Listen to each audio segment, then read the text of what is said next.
Chris Lovell here with a special edition of Patriot Talk. Colton Coon's taking care of us behind the camera, and the champ is here, right? Morgan Glaspie, district champ, basketball coach over there at Liberty High School. Her Lady Patriots rolled through this district 8-2. And that's what we're here to talk about. There are playoffs on the horizon coming up early this next week. If you're watching this on a Friday, this game is on a Monday night. If you're watching this on Monday or over the weekend, this game, again, it's Monday night at 7 o'clock in Abilene. We'll talk about that. But we're going to talk about now how we got here. Because this was there's an old saying, and I think you're fond of this saying actually, but don't focus on your location, focus on the direction that you're headed. And you've done that. I'll just open it up. How did we get here? We only have a short amount of time, but how did we get here? We got here from, last year getting thrown into a hard district, and I feel like our schedule wasn't just super easy, but starting last year, just laying the foundation, and this summer was better, having some expectations and watching them, and they had some chemistry, and then just since August, we talked about very firmly that the expectation and no less than should be to win district, and we have the team to do that now, and we have the capability. So all year, all through the fall, that's what we talked about when we started our season this year. People looked at our schedule, and even some of the parents were like, "What are you thinking? There's an end game. I promise. There's an end game." And we played. I mean, there was a week that we went Farwell, Idlewood Canadian Wall. And so they've been battle tested. They've been through it. They have answered to a lot of tests. We've had happy moments in the locker room. We've had frustrated moments in the locker room. But everything, bad record, good record, has led up to our district experience this year. Are you coaches are different with goals. And some you kind of like, man, I don't want to put all that pressure on them. And some speak things into existence. Are you a speak things into existence? And let's aim it, and let's talk about it. And like that's what we're working toward as far as winning a district championship. Yes, I mean I saw some of those teams this summer, and firmly when I said it in August, I wasn't told them, like, I'm not joking. I'm not saying this to buff at you. I'm not saying this to hype you up. I'm telling you that the only expectation I will have for you that will be accepted is to win district, because that should be your goal as a team. And whenever, we've played some down teams or the good teams we were playing, that's kind of what we talked about. Like, is that going to work against the good teams we play? Is that going to work in 3 weeks when we have to play Brock or Glenrose in the playoffs? And so, I mean, I think that sometimes they look at me like I'm crazy because of my goals and expectations. But, when you give girls like that an expectation and set the bar high for them, they may think you're, losing your mind for a little bit. But if you continue to hold them to that standard and that expectation, you may win a game by 40. And you may walk in the locker room frustrated because you did not meet my standard on this goal that we had. But they start to believe it too, like, okay, she's right. We have to play at this level, whether we're winning by 40 or not, for the playoffs and to win district. And so they really bought into that. You mentioned how tough the non-district schedule was. You guys started out 1-8, and at that point, is there any doubt? Is there any like, oh, here we go again? Is there, like, you tell me the dynamic in those moments back in, I guess that would have been late November, early December, when you're still kind of figuring this thing out, and you still know you've got all this basketball still left to play, but did you have to shake them up and build them up? I mean, what did you do at that point? I honestly think that even though we were 1-8, I really never had to keep encouraging them. Okay. They actually had a pretty good head on their shoulders, and they understood. And it wasn't like, Farwell beat us by, I think, 20, 25, and that was the biggest loss. Idlewood popped us last year, and we led them the whole game. They got hot in the end of the fourth quarter, beat us by 9, 11, and then, we beat Clarendon. They're a good team. We lost a Wall by 5, so it was kind of like we were slowly chipping away. And just sticking to what we do. So I just kept saying, like, if we'll stick to, drilling our defense, like getting better on defense, we'll start limiting teams to under 40 points. And it just slowly started happening. And so instead of, But coach, I hate working on defense. Oh, I know. It's not fun. And some of them I want still. to. I need mine. I need the ball, man. I got to score. Yeah, right. And some of them will still do something wild on defense, and it won't work, and they'll look at me, and I'll just be simple, like just do what we do. But just do it really fast and really, yeah. A lot of effort and passion and all that stuff. Contain and so. Yeah. Are you gap heavy team? Is that kind of what you? Yeah, mm-hmm. That's right. So your kids, you take over this program a year ago, and you're trying to build everything, right? You're trying to build culture and chemistry, and you've got all these different parts. But the beautiful thing about that is the payoff, which we're seeing a bit play out now. You don't lose anybody. No. Yeah, you don't lose anybody. And so they know you, you know them, you know what they do well, what they don't do well, all that stuff, what we need to work on. This is largely the same team other than just a freshman added to it, yes? Mm-hmm. Yes. Okay. Has that been fun? Because this is rare. This is like and you're going to get largely the same thing next year, and then it'll start to change, but this is like such a unique circumstance here. I think, yeah, I mean, it's just, and you could be in this situation and have a group of kids that don't care and don't buy in and kind of lead to a miserable year, but it's polar opposite. We have great parents with this group. We have great kids with this group. They're teenage girls, so it's not like they're perfect every day, but they're so enjoyable to be around. They're funny. They get along. And I think one thing that has changed with them this year is the accountability, not from me to them, but with each other. You can look at them and say, hey, you need to, that wasn't good today. Like, you need to hold your teammates to a higher standard. And they're starting to respond to that. Like, they know what's not good enough. Who's because like locker rooms that police themselves or are self-led team, if you will, you can't force that. It kind of has to happen organically a little bit. But who do you lean on there? I kind of have 4 girls that, Abby's the main one. And she's fairly soft-spoken. Yes. That's not naturally her, she's not going to be outspoken at all. She's the type of kid that when you're working on something or like we go through walkthrough on game days and we go through all of our sets and someone will ask a question and I haven't called the next one and she knows what the next one is. Okay. And so I have her and then we have Bailey Fillingham and Ava Kincaid. At the first of the year, we said that those two kind of make our engine run. Yeah, Ava's like a little spark plug. Yeah, she's just always smiling and always just going a million miles an hour. That's Bailey's good. A little more quiet, but she's all heart, and if you tell her to run through a wall, she's going to run through it as hard as she can. Okay. Ava's a little more outspoken, and then our 4th one, I would say, is Reagan. Okay. You can kind of talk to her about what needs to happen. She's got a lot of hoops in her blood. Yes, and so she can she's very vocal, so she's not afraid to speak up and tell people what should be happening. That's what's fun, I bet, for you as a coach as much as anything, is watching these kids understand that aspect of not just sports but life. Yes.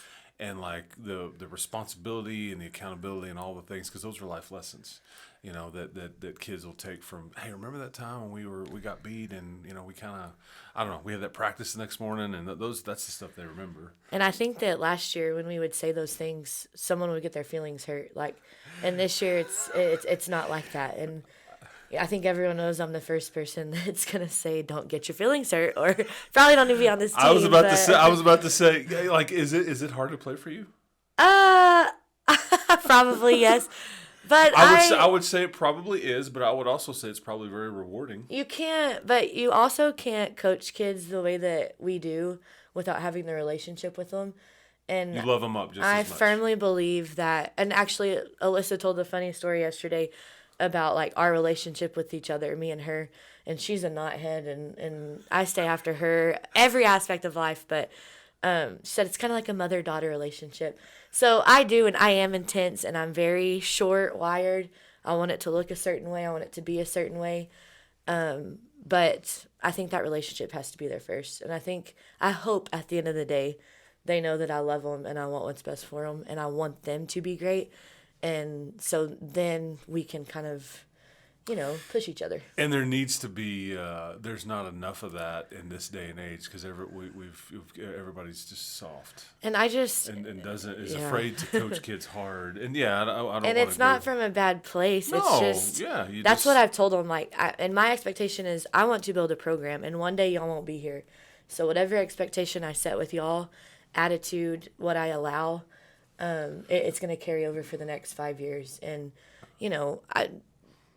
you can't compare to Canyon or, the Brocs but it's the vision of what you want to have. And I think having a strong program and a successful program starts with really high standards and expectations. Who did, your dad was a great coach. Do you pull the most from him? And if not, who else do you pull from on how to lead, coach, day-to-day planning, all that stuff? I think I learned really well from Dad because he took over so many programs and then made them great. Okay. Like when we went to Spearman, the boys program struggled. He was a boys coach my entire life.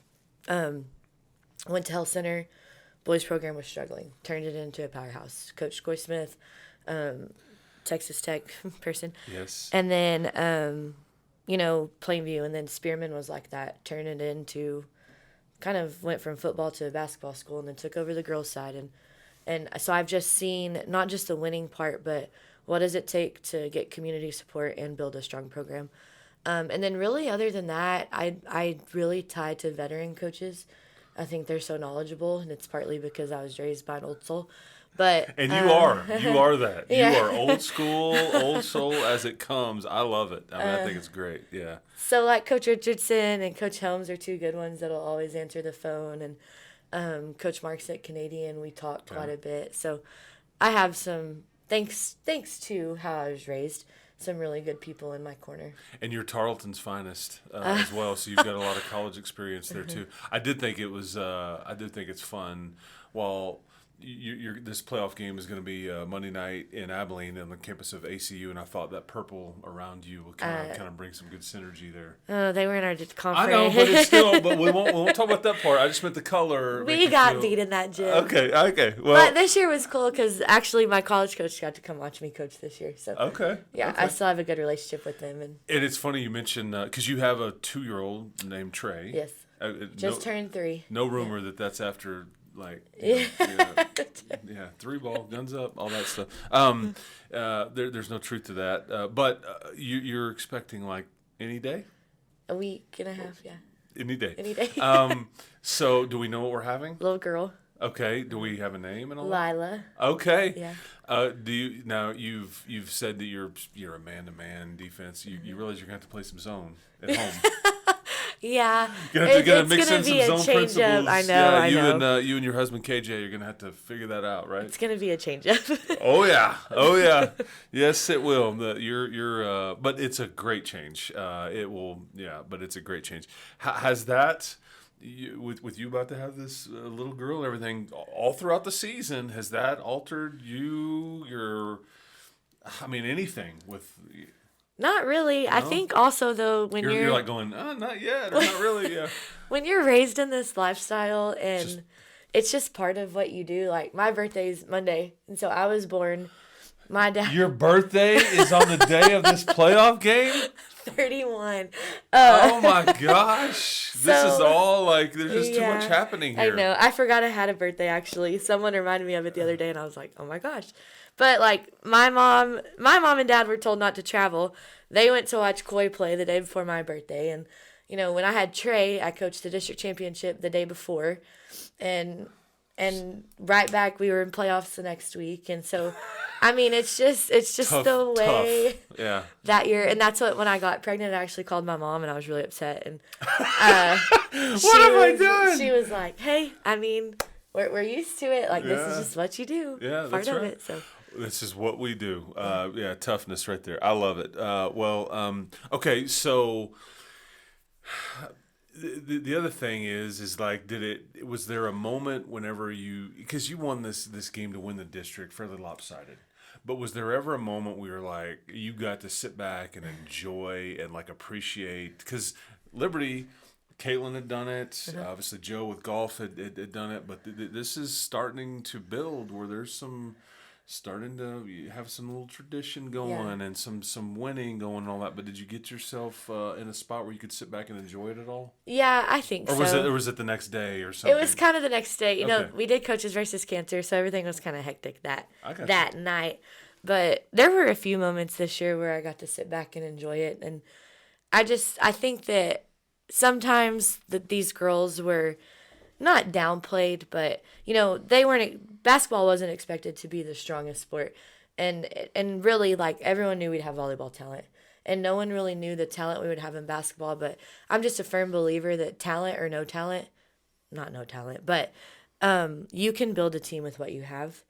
And I think that I finally If you play defense, you can. Yeah, if you can defend, I tell them that. If you can defend, you're going to be able to beat people. But I think I finally just got to sit back and, you know, take in the journey that we had been on together. And what was fun for me is seeing, and when we lost to Estacado, but still had a chance to win district, that's what I told them. Like, it's not the game. It's, I want you to get the attention that you deserve. And so that was what was fun, was these girls got that attention and got that respect that, you know, when they were 1-8, it wasn't who have y'all played or, you know, what's the process here. It was, well, y'all are 1-8, so you must not be very good. Right. And so now there's some respect there for them, and so it makes me proud for them. So that's what I got to do, was enjoy it. And the the switching of districts clearly was a thing, and everybody's adjusting to that. And last year, everybody got dropped in the deep end of the pool with especially the basketball district.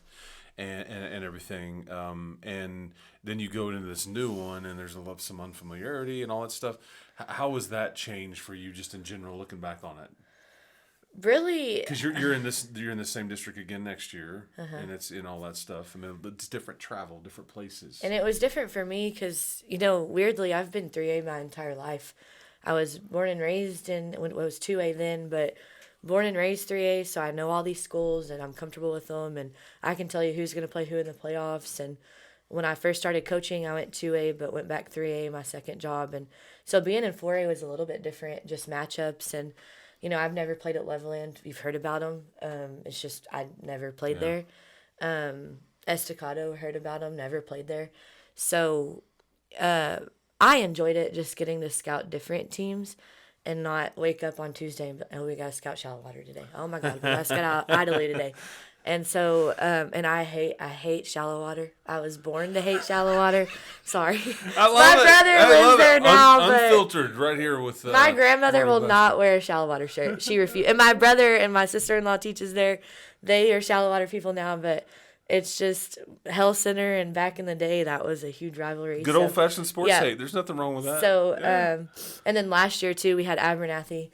And on our weekly schedule, I posted, like, Abernasty. That's what I've called them since I was tiny.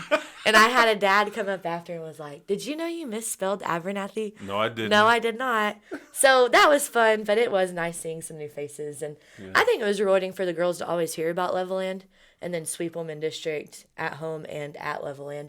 And so I feel like that gave them a lot of confidence, because you hear about them, hear how good they are, you hear how hard it is to play there. And they just walked in like they belonged. When we played there, it was just like we knew exactly what we were supposed to do, and we did, and they dominated from the beginning. Okay, we've taken up enough of Coach Glaspie's time. She's got to get back to her team and school and all that stuff. Okay, so the Patriots are going to take on Brock, 7 o'clock Monday night, Moody Coliseum there on the campus of Abilene Christian, right there off of I-20 and everything. And we will have radio broadcast coverage on 93.1 Yes FM. We will be on the air at 6:30 for a 30-minute pregame show. Branson Nash will be leading that. And it's going to be a great night, because it's Morgan's birthday. And Lila is on the way. We're not sure when, but it may all your shots fall that night. Yeah, how about that? Yeah, that's right. I hope you do get to enjoy it, and I hope it's a great night, and you continue to build this thing, because it's been a lot of fun watching what you've been able to put together. And some of these kids, Ava Kincaid, I guess, close to being back, but Reagan Wren, Abby Dallas, Alyssa Ferguson, just so many different kids that have flourished under your coaching and leadership and all that stuff. So, Morgan, all right, keep hope alive. Thank you. Yep, absolutely. All right, so happy early birthday for Coach Glaspie here, and good luck, KJ. Again, her husband, because you're going to have to learn some zone defense coming up in a few weeks. But for Colton Coons, for Chris Level, for Morgan Glaspie, this has been another edition, a special edition of Patriot Talk.